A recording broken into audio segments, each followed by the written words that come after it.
Good morning. Good morning. How you doing? I feel so proud. I just got introduced by Craig from The Chaser. I feel on par with John Howard. Woohoo! Yes, guys, there's some great speakers coming up, but I'm not that good a speaker. I'm a better conversationalist. Can we have a conversation? Yes or no? Yes. Fantastic. What does a conversation require? Two-way interaction. So let's have a chat. So what we do when the presentation comes up, what we do is very simple, but not easy. So we work with a lot of really amazing people. And what they want to do is they've done pretty well in their careers and their businesses, and they want to get to that next S-curve in their life, right? Do most people want to get to that next S-curve in their life? Do you think most people want to have great relationships? Yes or no? Yes. Do you think most people want to have a great body? Yes or no? Yes. They do. Theirs and somebody else's. But do most people have great bodies? Yes or no? No. Do most people have great bodies or relationships? No. Why? What do you think? Leah, what do you think? Put you on the spot. Luke, what do you think? Luke, why? Why is it people that don't have great relationships? They don't get enough? Okay, yep. What else? What do you think? So, what do you think? They don't have great bodies. Okay. That's one of the reasons. I didn't get that one. So here's what I believe. I believe that most people want to have a great body. They want to have a great relationship. But what they struggle to do is they struggle to disconnect with the past. What they think is what made them successful is going to make them successful. Would you agree? So let me ask you this. The way you treated your body when you were 20, remember that? You drank a certain way, you ate a certain way, you partied a certain way, still managed to look pretty buff. Can you treat your body the same way when you're 30 and expect to look the same? Yes or no? No. Do a lot of people try? Yes. What about this? Do you remember when you first started in your relationship? It was just like awesome, you just needed a place. And it was like this, honey, you hang up the phone. No, honey, you hang up the phone. Remember those days? It's like now, it's like, yeah, what do you want? Why are you calling me at work? And this is the challenge. The challenge is that people struggle. People struggle to not learn, but they struggle to unlearn.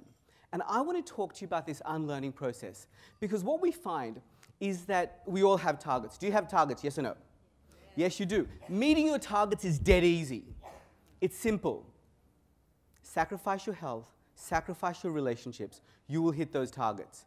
Now, that's one way of living life, and a lot of people do, because their leadership capabilities are just so good. Now, if your leadership capabilities are there and your targets are there, what does that feel like, guys? Stress. You feel like stress, right? And a lot of people are stressed. I was watching as you walked in, how many people just needed a cup of coffee to get started. What I want to talk to you about is about increasing your leadership capabilities so you can get to a state of flow. And what does flow mean? Well, this is when your leadership capabilities outstrip your targets. Unfortunately, a lot of people struggle with that. So what does flow mean? Well, a flow is this: achievement without exhaustion, achievement without stress. Would you like some of this? Yeah. I can guarantee this for you. But you need to pay the price. Most people want something in their life, be it that amazing relationship, that great body, that great career, and they're not willing to pay the price. So what is the price? Well, some of the price is unlearning a whole bunch of stuff. Anybody heard of Peter Drucker? Really cool dude. He was a leadership guru. He said the following: your primary role as a leader is to raise your own level of energy and then to orchestrate to raise the level of energy around you. So this is the big unlearning, that we have to understand energy.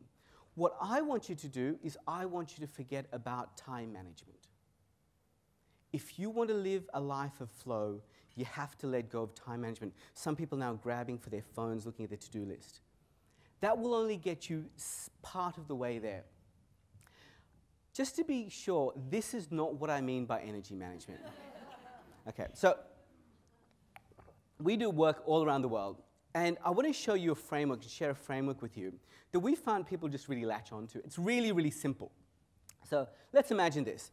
Imagine if you've got your energy is high and low, and you feel either empowered or you feel disempowered. Does everybody get that?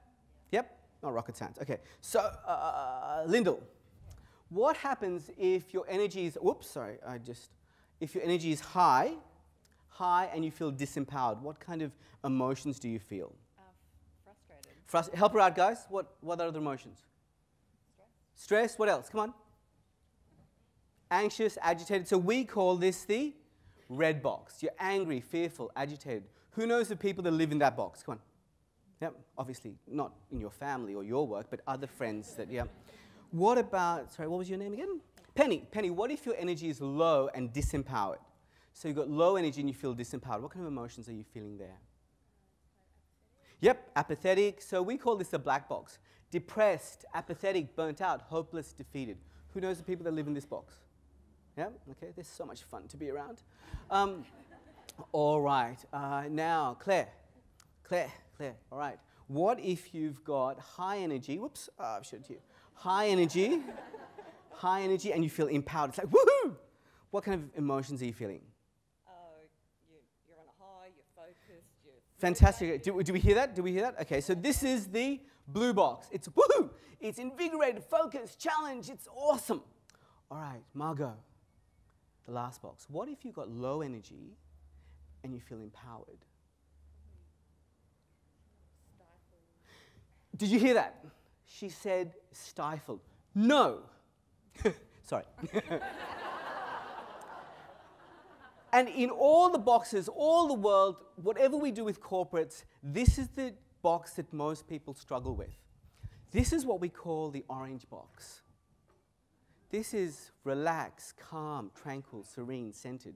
The reason why it's so challenging is that we don't get much of this box. True or false? Yeah. So let me show you something, how this works out. So who's ever heard this stuff? People are our best assets. Who's heard that stuff? What a load of crock. Because your people are your worst liabilities when they're in the red and black. True or false? Of course they are. They're destroying value hand over foot. What about this? Who's heard that values are important? Now you're getting wary, aren't you? Yep. I think values are important, but you know what I think is more important? What I think is more important is which box you're in. Can I get a quick show of hands? Who's ever said something to somebody that they love dearly that's against their value system when they're in the red box?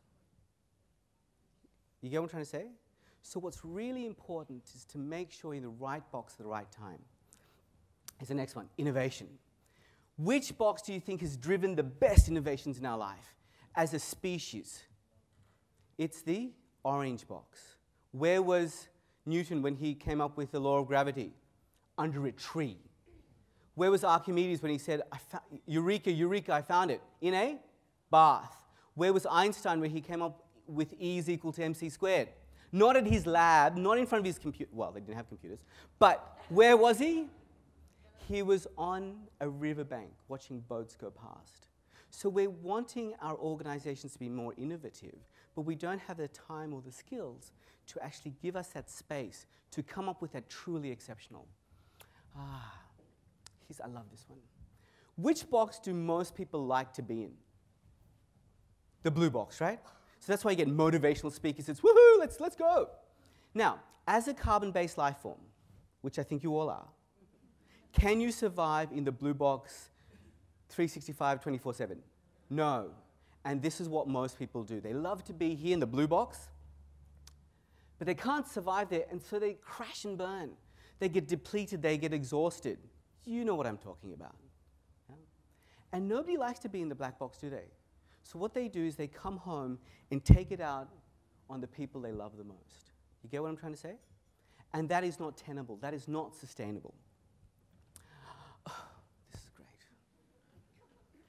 Who's coming to your funeral? This is what I found.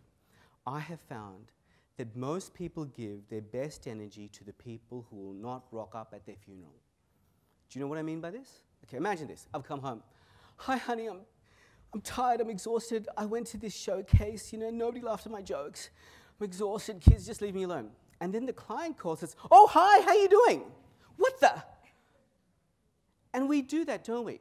So if you're giving your relationship the worst energy, it has no choice but to crash and burn. We do a lot of stuff around the prevention of youth suicide. And one of the biggest things that we have seen is that the environment that our kids are growing up in is not blue and orange, it's black and red.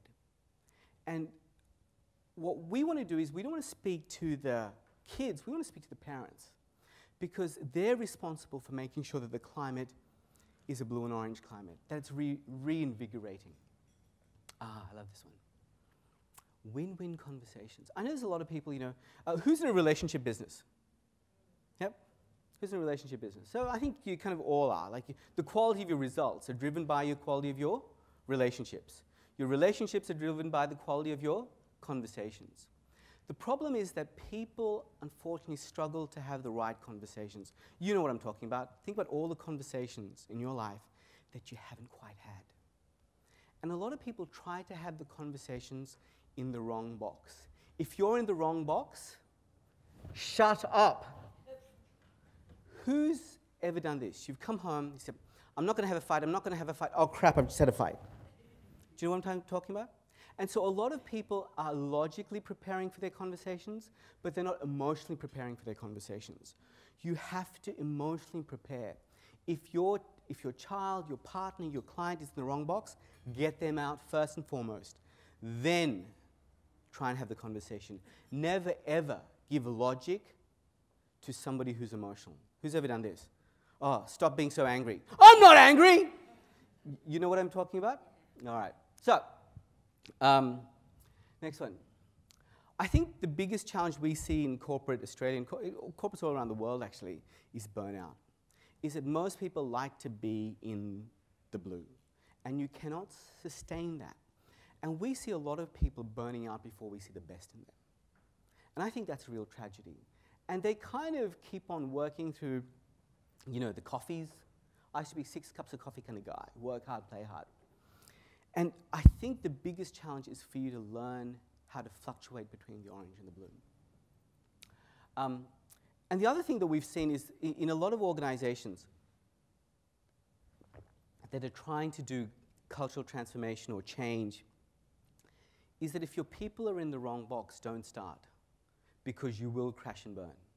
Yep, I'll repeat that. You will crash and burn.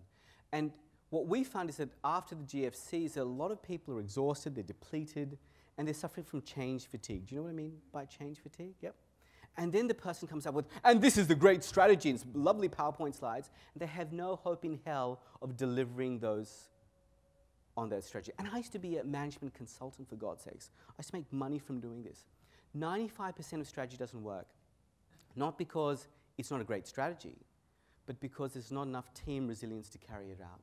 Because what most people do is at time of some kind of struggle, they're going to start ripping shreds out of one another. And I think this is really, really important to understand. And I think what we like to think about is there are 4 levels of leadership. The first level of leadership is leading yourself. Most people struggle with that. That if you're in the red and the black box, you can take yourself out. What we find is most people drink too much, they fight too much, they eat too much. They're trying to manage these boxes synthetically. Level 2 leadership is leading one other person. That could be your child, that could be your partner, that could be a team member. So if they're in the red and black, you can take them out. Level 3 leadership is leading a group of people. That if they're in the red and the black, you can take them out, you can guide them out. That could be your family, that could be your team. Level 4 leadership, I think, is what the game is about. Level 4 leadership is leading even when you are not there. That you have a presence even when you are not present. Most people struggle to stay present when they're in the frickin' room. They're always off to La La Land. And I think what you're here today about is to step up in somebody else's life to be a level 4 leader. Be it a child, be it a partner, be it someone. So, please don't get me wrong. It's all about results. Do you get paid if you don't get results? Yes or no? No, neither do I. So there's two ways of getting results. One is exhaust yourself, deplete yourself, screw up your family life, screw up your health. That's one way. And I know you have friends that do that in other organizations. The other way is through a place of flow. And to do that, number one is that you need to be inspired and engaged. You need to rock up, and you need to have that blue and orange energy. Then you need to make sure that your team is congruent and resonant. They're all pulling in the same direction. Here's a stat for you. 80% of workplace stress doesn't come from work itself. It comes from people that we work with. Go figure. Yeah? Because we have too many people in the black and the red. Then you need to have the organization that's all pulling in the same direction. And finally, what your clients remember is the energy that you have. You shift the energy in the room. You shift the energy in the sales call. That's what it's all about. So, what is the leap about? I guarantee this. Well, you have to unlearn, and this is the price. You need to go from time management to energy management. You need to give the best energy to the most important tasks, the most important people. You need to shift from avoiding stress. You can't avoid stress. Stress management is an oxymoron. Bad shit happens to good people. True or false? Bad shit happens to good relationships. True or false? Bad shit happens to good organizations. You can't avoid those 3 o'clock phone calls in the night that change your life forever. What you can do, though, is you can seek resilience to it. You can build up some bench strength. And lastly, you've got to get away from life as a marathon. It's not all about rah-rah, motivation, hoopla. What life is a series of sprints. You need to shift between the blue and the orange, blue and the orange, blue and the orange. And that's what life's about. It's amazing. You know, we're quite good at this now. When people come in through the door, you look at how depleted they are. Go back to your offices and see how depleted they are. There's just not, they can't lead themselves, let alone anybody else. There is no hope in heck that they're going to be able to actually execute on that strategy. So, I've got a gift for you, because I'm a nice guy. You can say, oh, thank you. But I'm not that nice. Have you noticed there's no such thing as a free gift? For you to get this gift, I'd like you to take down this number. This number is for the Australian Blood Bank. So I would like you to take the gift, but I'd like you to pay it in blood. Did you know that 30% of Australians, so about this much of the room, will require blood in their lifetime, but only 3% give blood, i.e. this table? Do you get what I'm trying to say here? Can you see that it's not going to really work? So there's a story that changed my life. So my brother-in-law died, which was very sad, and he died in Malaysia. And Malaysia has different laws around donating blood. And at his funeral, there were hundreds, if not thousands, of people that came. And we were quite impressed. Like, this guy was a very simple man. And there were thousands of people rocking up at his funeral. There were Hindus, there were Muslims, there were Christians. This is in Malaysia. And you know the ethnic tension in Malaysia. And everybody was really intrigued. What we didn't know is that the blood bank had announced that one of the best donors, the largest donors, had died. And all the people that had received blood came up to show their respects. So guys, what I haven't shared with you today is how you get out of the red and black, yeah? That's a kind of important part. And I don't have time. But what I can share with you is this, is that if you ever can give something to someone that will not be able to give back to you, that doesn't know who you are, that's how you get out of the red and black. Thank you very much.